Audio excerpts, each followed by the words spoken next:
विधानसभा चुनाव में आजमगढ़ की सभी 10 सीटें गंवाने के बाद और मऊ की 4 में से सिर्फ 1 सीट जीतने के बाद एमएलसी चुनाव में करारी हार ने एक बार फिर बड़ा संकेत दिया है। जनमानस का चुनाव हो या चुनिंदा जनप्रतिनिधियों का, आजमगढ़, मऊ और गाजीपुर जैसे खाटी पूर्वांचल के जिलों में बीजेपी के हाथों में मुरझाया कमल और मायूसी के सिवा कुछ नहीं है। इसी के साथ एसपी का गढ़ कहलाने वाले इन जिलों में अखिलेश यादव के उम्मीदवार की भी हार की कुछ बड़ी वजह है। एमएलसी चुनाव 2022 के नतीजों ने अप्रैल के महीने में रिकॉर्ड तोड़ गर्मी और 42 डिग्री वाले तापमान के बीच एक ऐसी सियासी बयार बहा दी है जिसमें ना तो सत्ताधारी दल बीजेपी टिक सकी और ना ही एसपी टिक सकी। आजमगढ़ मऊ सीट पर जो खेल चल रहा था और उसके बाद खेल करने वालों के साथ जो खेला हो गया, उसकी पूरी कहानी कई सस्पेंस भरी राजनीतिक गलियों से होकर क्लाइमैक्स तक पहुंचते पहुंचते और भी ज्यादा दिलचस्प हो जाती है। दरअसल बीजेपी से हाल ही में निष्कासित यशवंत सिंह के बेटे विक्रांत सिंह की निर्दलीय प्रत्याशी के तौर पर जीत बीजेपी संगठन की ही हार है। यशवंत सिंह को पार्टी से बाहर का रास्ता दिखाकर भी बीजेपी खुद की जीत सुनिश्चित नहीं कर सकी, तो दूसरी तरफ बाहुबली नेता और एसपी विधायक रमाकांत यादव लाख कोशिशों के बावजूद भी अपने बेटे और बीजेपी प्रत्याशी अरुण यादव की हार को नहीं टाल सके। यहाँ ये समझना जरूरी हो जाता है कि आजमगढ़ मऊ सीट पर आखिर किसने कौन सा माइंड गेम खेला, किस किस ने उस माइंड गेम में हिस्सा लेकर अपने अपने दलों के साथ भीतरघात किया और कितने बड़े नेताओं ने पार्टी के साथ विश्वासघात किया।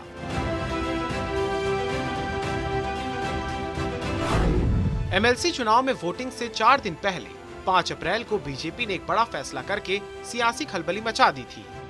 पूर्वांचल की सबसे चर्चित आजमगढ़ मऊ सीट को लेकर सख्त फैसला किया गया।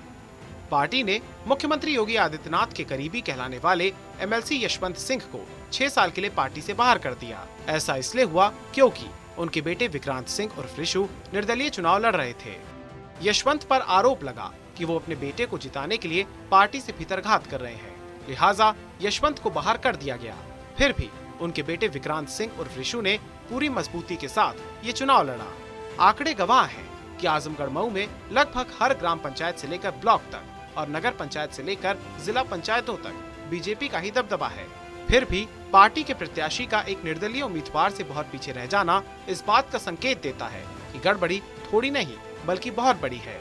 यहाँ बीजेपी प्रत्याशी अरुण कुमार के चुनाव हारने से ज्यादा हैरानी वाली बात यह है कि बीजेपी से निष्कासित यशवंत सिंह के बेटे विक्रांत सिंह का चुनाव जीतना, क्योंकि निर्दलीय प्रत्याशी विक्रांत को 4076 वोट मिले, जबकि बीजेपी प्रत्याशी अरुण कुमार को सिर्फ 1262 वोट ही मिले, और वो भी तब जबकि वो 2 बार के विधायक रहे हैं। बाहुबली रमाकांत यादव के बेटे हैं।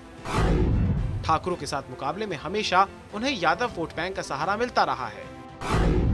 फिर ऐसा क्या हुआ कि अरुण कुमार यादव बीजेपी का हाथ और अपने बाहुबली पिता का साथ होने के बावजूद भी बुरी तरह से हार गए। पूरे यूपी में बीजेपी ने प्रचंड बहुमत से एमएलसी का चुनाव जीत लिया। 40 साल में ऐसी ऐतिहासिक जीत किसी को नहीं मिली, लेकिन आजमगढ़ मऊ सीट को लेकर पार्टी पहले से ही काफी सावधान और गंभीर थी। वोटिंग से ठीक पहले अपने एमएलसी यशवंत सिंह को पार्टी विरोधी गतिविधियों और भीतरघात के आरोप में एक झटके में बाहर कर देना छोटा फैसला नहीं था। सभी भीतरघातों के लिए संदेश साफ था। बीजेपी को उम्मीद थी कि उसके इस कठोर कदम के बाद आजमगढ़ मऊ सीट पर वो अपने उम्मीदवार अरुण यादव को विजय दिला सकेगी, लेकिन नतीजा आया तो यकीन करना आसान नहीं था। अरुण कुमार को सिर्फ 30% वोट मिले। जब सूत्रों के हवाले से जांच और मंथन मुमकिन हुए तो मालूम हुआ कि असली खेल उन्हीं जगहों पर हुआ जहां बीजेपी मजबूत थी। आजमगढ़ के 22 ब्लॉक में से 14 जगहों पर बीजेपी के ब्लॉक प्रमुख हैं। आजमगढ़ के जहानागंज, सठियाव, रानी की सराय, मोहम्मदपुर, तरवा, पलहना, लालगंज, मार्टिनगंज, पवई, कोयलसा, महाराजगंज, हरैया, आजमगढ़, बिलरियागंज, पहले बीएसपी अब बीजेपी ब्लॉक पर बीजेपी का सियासी कब्जा है। इसी तरह मऊ के 9 ब्लॉक में से रानीपुर, मोहम्मदाबाद, कोपागंज, फतेहपुर, मंडाव और रतनपुरा यानी 5 ब्लॉक पर बीजेपी काबिज है।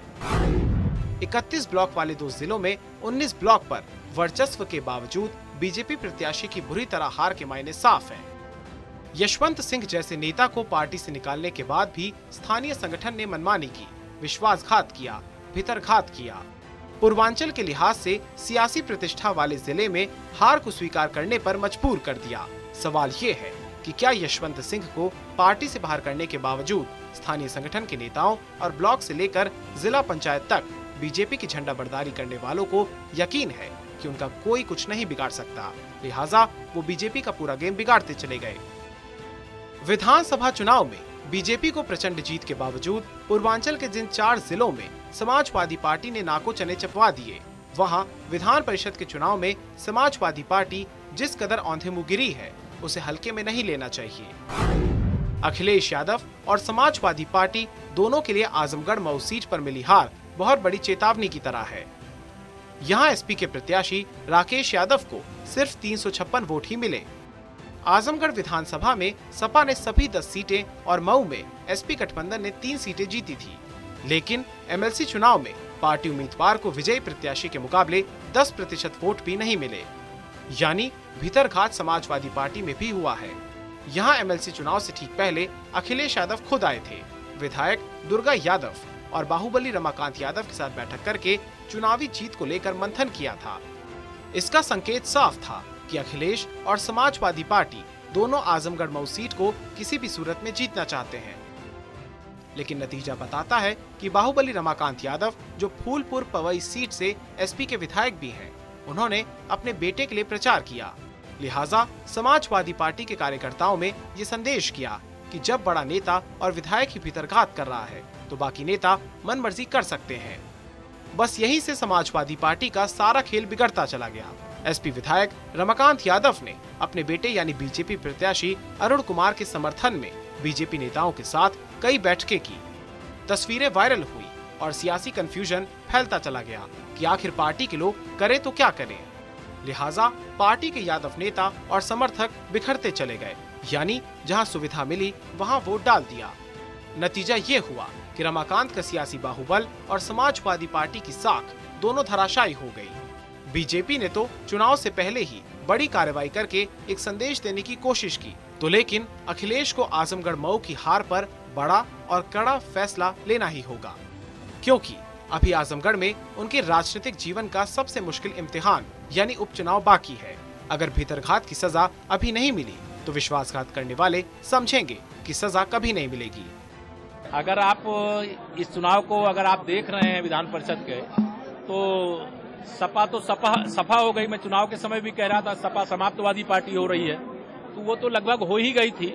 जो भी परिस्थितियां जैसी भी बनी, वह जरूर विधानसभा में 2017 की तुलना में कुछ अधिक सदस्य जीत करके आ गए, लेकिन जनता का जो विश्वास और भरोसा समाजवादी पार्टी को जीतना चाहिए था, न वो सत्ता में रहकर जीत पाए थे और न विपक्ष में रहकर के जीत पाए और न भविष्य में जीत पाएंगे। हम लोग ईमानदारी से जनता की सेवा करते हैं, गुंडे, अपराधी और माफियाओं के खिलाफ बिना भेदभाव के कठोरता से कार्रवाई करते हैं और उत्तर प्रदेश का भ्रष्टाचार मुक्त विकास करते हैं। बीजेपी के लिए असली चुनौती पूर्वांचल के 4 जिले आजमगढ़, मऊ, बलिया और गाजीपुर में ही है, क्योंकि यही वो क्षेत्र है जहां उसका वर्चस्व होने का मतलब है कि समाजवादी पार्टी के सबसे कोर वोट बैंक पर कब्जा करना। 2017 में बीजेपी ने आजमगढ़ की एकमात्र सीट फूलपुर पवई इस बार के विधानसभा चुनाव में गंवा दी है। सभी 10 सीटों पर समाजवादी पार्टी ने खुद को स्थापित कर लिया। वहीं गाजीपुर में भी सपा ने किसी का खाता नहीं खुलने दिया, 7 की 7 सीटें जीत ली। इसी तरह बलिया की 7 विधानसभा सीटों में से 4 पर जीत हासिल कर ली और मऊ की 4 सीटों में से 3 विधानसभा सीटों पर विजयी हुए। इस जीत पर समाजवादी पार्टी की जीत से ज्यादा बीजेपी को अपनी हार पर मंथन करना होगा, क्योंकि सपा बसपा के सबसे मजबूत किले में 2017 में जिस तरह सेंध लगाने में कामयाबी हासिल की थी, वो आंकड़ा बढ़ने के बजाय इस बार जीत बीजेपी के हाथों से फिसलती चली गई। पूर्वांचल के 4 अहम जिले आजमगढ़, गाजीपुर, मऊ और बलिया में पिछले विधानसभा चुनाव में जो 12 सीटें जीती थी, उसमें बीजेपी ने इस बार 8 सीटें गंवा दी हैं। यानी संकेत साफ है कि कार्रवाई का सिर्फ ट्रेलर दिखाने से काम नहीं चलेगा। बीजेपी को यहाँ भीतरघातियों पर बुलडोजर चलाना ही होगा। वहीं अखिलेश यादव को पार्टी की कमान उन लोगों से छीननी होगी जो सवार तो साइकिल पर है लेकिन जेब में कमल छिपाकर चल रहे हैं।